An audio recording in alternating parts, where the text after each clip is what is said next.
اگر آپ اپنے گھر سے تنگ ہیں، گھر والوں سے تنگ ہیں، ہاسٹل میں تنگ ہیں، سسرال میں تنگ ہیں، کسی جاب سے تنگ ہیں، تو کیا کریں؟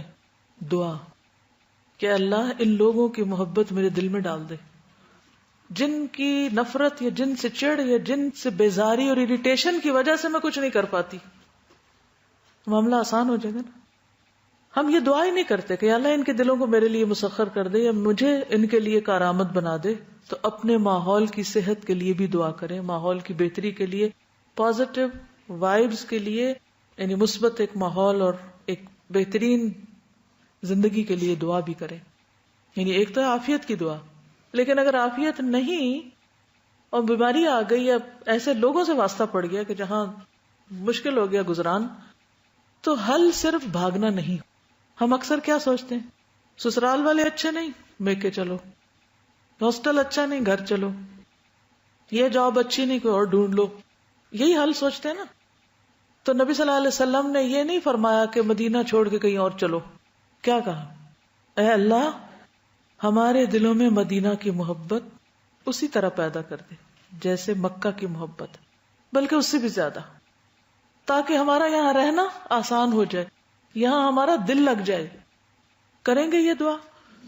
کیونکہ کچھ چیزیں ہم چینج نہیں کر سکتے، کچھ چیزوں سے نہیں بھاگ سکتے، اور ضروری نہیں کہ جہاں سے بھاگ کے جا رہے ہیں جہاں جائیں گے وہاں بھی وہی ہوگا. وہاں بھی اگر یہی کچھ ہوا تو بھاگنے کا کیا فائدہ؟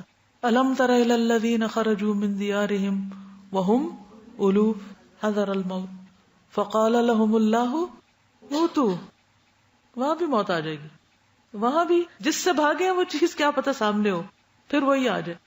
تو بہتر ہے اسی کی تبدیلی کی دعا کریں کہ اللہ اسے ٹھیک کر دے. شوہر کی طرف سے تنگی ہے، بچوں کی طرف سے تنگی ہے، وہ پریشان کرتے ہیں، سسرال تنگ کرتے ہیں، ہمسائے برے ہیں، کچھ بھی. تو ایک لسٹ بنائی کون کون مجھے تنگ کرتا ہے، میں کس کس سے پریشان ہوں جو میری صحت خراب کر رہے ہیں. عام طور پہ آپ دیکھیے کہ جب صحت کی باتیں پڑھتے نا تو وہ صحت کے اصولوں کی کتابیں، وہاں یہ نہیں ہوگی جو ہمیں قرآن و سنت سکھا رہا ہے. وہاں یہی باتیں ہوں گی کہ ایکسرسائز کریں، اور وہ چیزیں بھی ٹھیک ہیں، غذا کا خیال رکھیں، پانی اتنے گلاس روز پئیں، یہ کریں اور یہ کریں.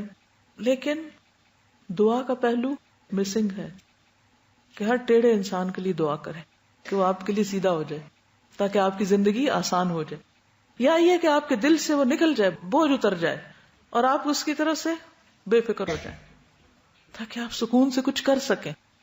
ورنہ اگر ساری زندگی اگر آپ دیکھیں صبح سے شام تک آپ صرف اس پریشانی میں کہ یہ شخص کیا کر رہا ہے میرے ساتھ اور میں نے اس کو کیا جواب دینا ہے اور اس نے میرے ساتھ یہ کیا تو میں ایسے پیش آؤں گی، کیا یہ آپ کے ایک دن کا ایک پروڈکٹیو استعمال ہے؟ یعنی آپ ایک دن میں پروڈکٹیو ہو سکتے؟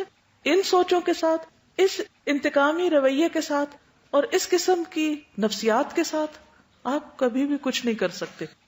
یہ زندگی ضائع کرنے کا سب سے نمبر 1 فیکٹر ہے کہ آپ کسی کام کے نہیں ہیں. آپ نماز پڑھ رہے ہیں وہی منفی خیال، کھانا کھا رہے ہیں وہی تکلیف، سو رہے ہیں تو وہی سوچیں، کیا فائدہ؟ تو اسے ٹھیک کریں، اسے فکس کریں، اور وہ آپ نہیں کر سکتے، اللہ ہی کر سکتا ہے. اس کے لیے دعا کریں.